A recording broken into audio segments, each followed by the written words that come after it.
Okay, so what's going on? In today's lesson, we're going to be talking about Metabolic Dominion Part 3. Previously, I went over Introduction, Chapter 1, how hormones control everything. And in today's video, I'll be going over Chapter 2, Top Foods to Boost Hormones. So by the way, if you're new, I highly recommend you start with Metabolic Dominion Part 1 so you have an understanding. And like I said before, if you want to skip ahead, you can download the ebook free down below or download it to continue with the series along the way with me. And yeah, right now I'll be going over the food, so let's get into it. So Metabolic Dominion Part 3, Top Foods to Boost Hormones. So the verse I have for this is Genesis 1:29.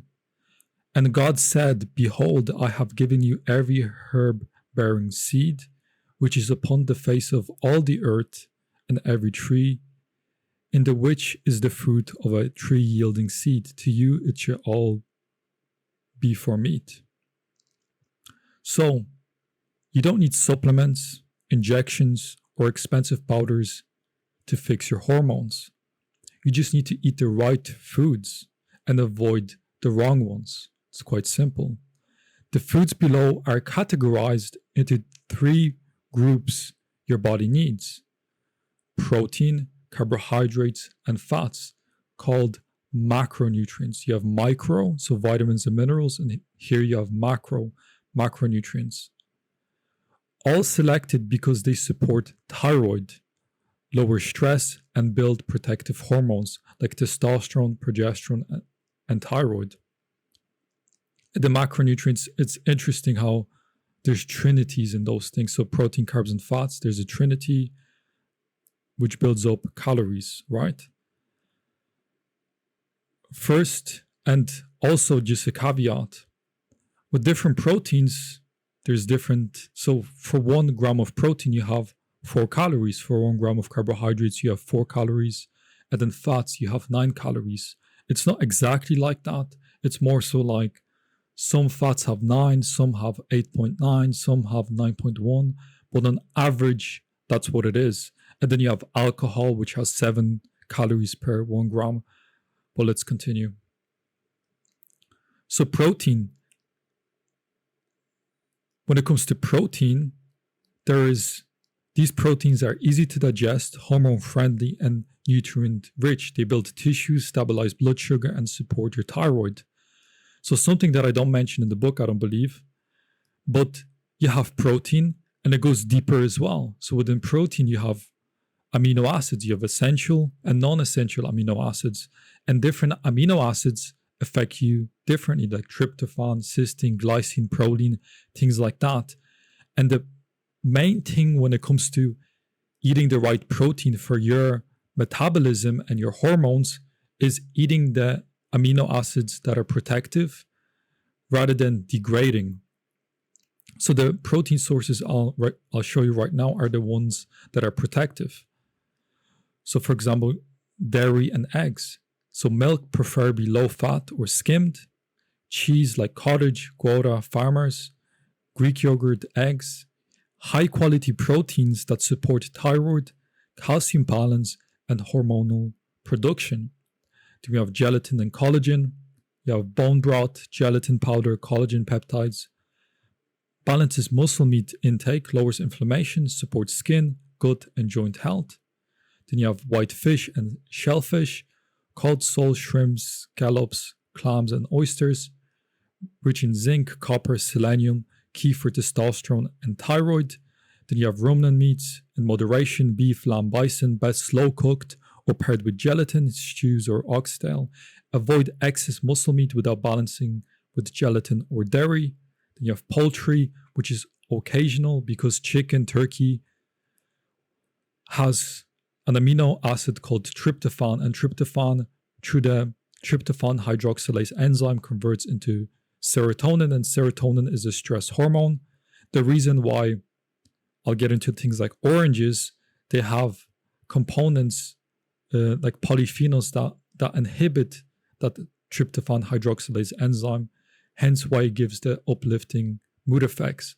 And it's the same reason why in men, androgens like testosterone and DHT have mood uplifting effects, because it inhibits the tryptophan hydroxylase enzyme as well. So well cooked and skinless, less metabolically protective, always balanced with dairy or gelatin. And when it comes to a good ratio is having a third of your protein from dairy, another third from like gelatin, collagen, and a third from like meat, and you'll be good. Also balancing phosphate with calcium. So if you're having a 2-to-1 ratio of calcium to phosphate, so 2,000, let's say, milligrams of calcium, 1,000 phosphate, because phosphate is problematic. So here you have protein. A good protein recommendation, if you go to free.federsky.com, there's a calculator. You can calculate your macronutrients. I believe the calculation I have for protein is 0.82 grams per pound of body weight, or 0.7. I can't remember exactly, but something like that. And then we have carbohydrates. Carbohydrates are not the enemy. They're your fuel. The right sugars and starches support your liver, thyroid, and nervous system. I had an argument with a guy, well, just a discussion on TikTok, mentioning how, oh, you don't need carbohydrates because if you eat enough protein, the protein through gluconeogenesis converts to carbohydrates, and then you have your carbohydrates. But going through that pathway, it's a stress pathway. That pathway is an alarm pathway. The most pro-metabolic pathway is actually consuming carbohydrates, which are fruits, especially ripe and sweet. Oranges, mangoes, cherries, papaya, grapes. Fresh squeeze juice is ideal. Add a pinch of salt or gelatin for balance. Dry foods in moderation. Figs, dates, raisins, great for quick energy. Choose sulfate-free versions without additives. And also there's no, like I know in raisins, they put like vegetable oils for some reason. Then we have roots and tubers. Potatoes well cooked, and then carrots raw to clean out the gut, support metabolism, reduce stress. And 1 raw carrot per day is ideal for detoxing estrogen. And then potatoes with some fats, because starches are good, and the easier the digesting they are, the better, because the longer they take to digest, the bigger of an opportunity do the gram-negative bacteria have to eat on those starches and shed off endotoxin, which burden the liver, increase stress hormones. So having starches with butter or coconut oil protects those starches, allowing them to digest without aggravating the endotoxin, the gram-negative bacteria, also known as lipopolysaccharides. Then we have simple sugars. White sugar, honey, helps lower cortisol, boost thyroid, especially when eaten with protein or fat. One thing, and I get guys saying this, oh, you recommend sugar, it's bad for you. Oh, I'm eating all this sugar and I don't feel well anymore. Yeah, but you want to be smart with it. Sugar is a carbohydrate, and carbohydrates increase the metabolic rate. When you increase the metabolic rate, you're increasing the need for micronutrients, so vitamins and minerals. White sugar is good, but it lacks the micronutrients. So hence why using things like liver, which I'll get into, oysters, make to get in the micronutrient supplement if you have to. Then we have, and honey is good as well. White rice in moderation, best when eaten with butter, coconut oil, or broth. Easy to digest, especially for active or under-eating individuals. So these are carbohydrates. And by the way, in the ebook, the last page is a grocery list if you want to download, or I'll get into that on the last lesson. And the reason why I have the grocery list, I remember I used to follow like repeat stuff, and having something like that, especially when you're starting, when you go to the shop, you know what to buy, what not to buy. So it's just easy and usable. Then we have fats. Not all fats are equal. Saturated fats support hormones, protect the gut, and resist stress. PUFAs, so polyunsaturated fats, do the opposite. Because Polyunsaturated fats are stable in cold environments. That's why PUFAs are high in cold water fish. And when you consume a PUFA, it oxidizes in your body, causes oxidative stress, things like that. Also decreases your thyroid function, so the ability to utilize thyroid, and thus increases stress hormones, increases estrogen, things like that. So you want to avoid polyunsaturated fats. Monounsaturated fats are okay, but they still have a thyroid inhibiting effect, especially in excess. The best ones are saturated, and those are the fats that you produce naturally when you consume sugar. And from carbohydrates, you produce cholesterol, and from cholesterol, you produce protective hormones. So you have saturated fats, coconut oil, butter, cacao butter, stable, pro-thyroid, anti-inflammatory, used for cooking or daily support. Dairy fats, cream, cheese, fat, ghee, helps absorb fat-soluble vitamins A, D, K2, and E, support hormone production. Animal fats in moderation, beef tallow, lamb fat, preferably from healthy pasture-raised animals, pair with gelatin or broth. And then we have marine fats, occasionally shrimp, oysters, anchovies, contain some PUFA but loaded with minerals, eat in moderation. These food groups make up your metabolic foundation. They feed the body what it needs to produce thyroid hormone T3, active thyroid, testosterone, progesterone, DHEA, pregnenolone, and lower cortisol, estrogen, serotonin, and prolactin. Eat these foods daily, rotate, combine, and enjoy them. They're not just healthy, they're healing.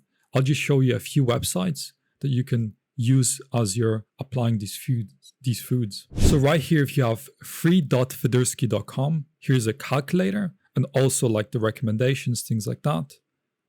And let's say you're 200 pounds, your body fat is 15%. You take, or you have a template, let's say you're office worker, and your goal is, let's just maintenance. So just healing. The adjustment is more for if you're going to the gym, you're building muscle or deficit. That's more when you're in a good state. I recommend starting with maintenance. So just enter 0, calculate, and that would be a good recommendation. Let's say how many calories, how much protein, how many fats, carbohydrates.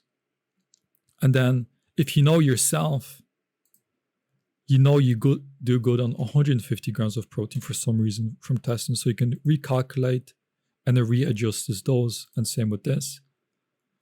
And here gives you the distance based on how many steps you're doing. So let's say you walk 3 kilometers a day, you can readjust this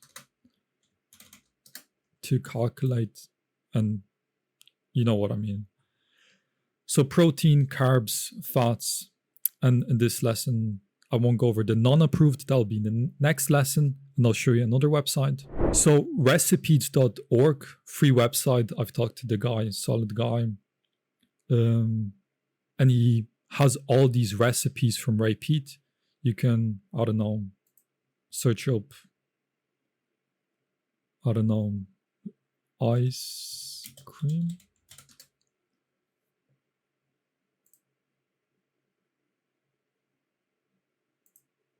Oh, yeah, there. Let's say desserts, coconut chocolate dates, and it gives you how it's ingredients, directions, and they're all based off of the approved foods. So I highly recommend utilizing this website. Also in the Brotherhood community, it's free to join, by the way. School.com/Brotherhood. You can ask for help with recipes, things like that. But this is enough of information and knowledge to start taking action and really get very good results. But besides that, the next lesson is going to be a key lesson because I'll be going over the foods that you should avoid. Most of the time, the reason why people have these problems when I talk to them, it's not because they're eating all of these approved foods, which are important. It's the blockers. I've done so many sales calls, coaching calls, and they seem on the surface they're doing all of the things right, but then They're talking about they're eating nuts to boost testosterone. They're drinking carrot juice. And for most people, you'd think, wow, this is healthy stuff. Nuts, good fats, carrot juice, ooh, from heaven, right? But when you actually understand it, nuts, high in polyunsaturated fats, high in phytic acid, completely bad for your hormones. When it comes to carrot juice, high in beta carotene, accumulates, and one of the symptoms of low thyroid, accumulation of carotene, hypercarotenemia, and that's from consuming which beta carotene inactive vitamin A. So with the next lesson, you'll really understand once you remove those and you only eat those in the right amount, this is where the change happens. So yeah, that being said, this was the lesson on top foods to boost your hormones. And yeah, hopefully I'll see you in the next lesson. Don't forget to get the ebook down below. You can download it and get started straight away. And yeah, God bless.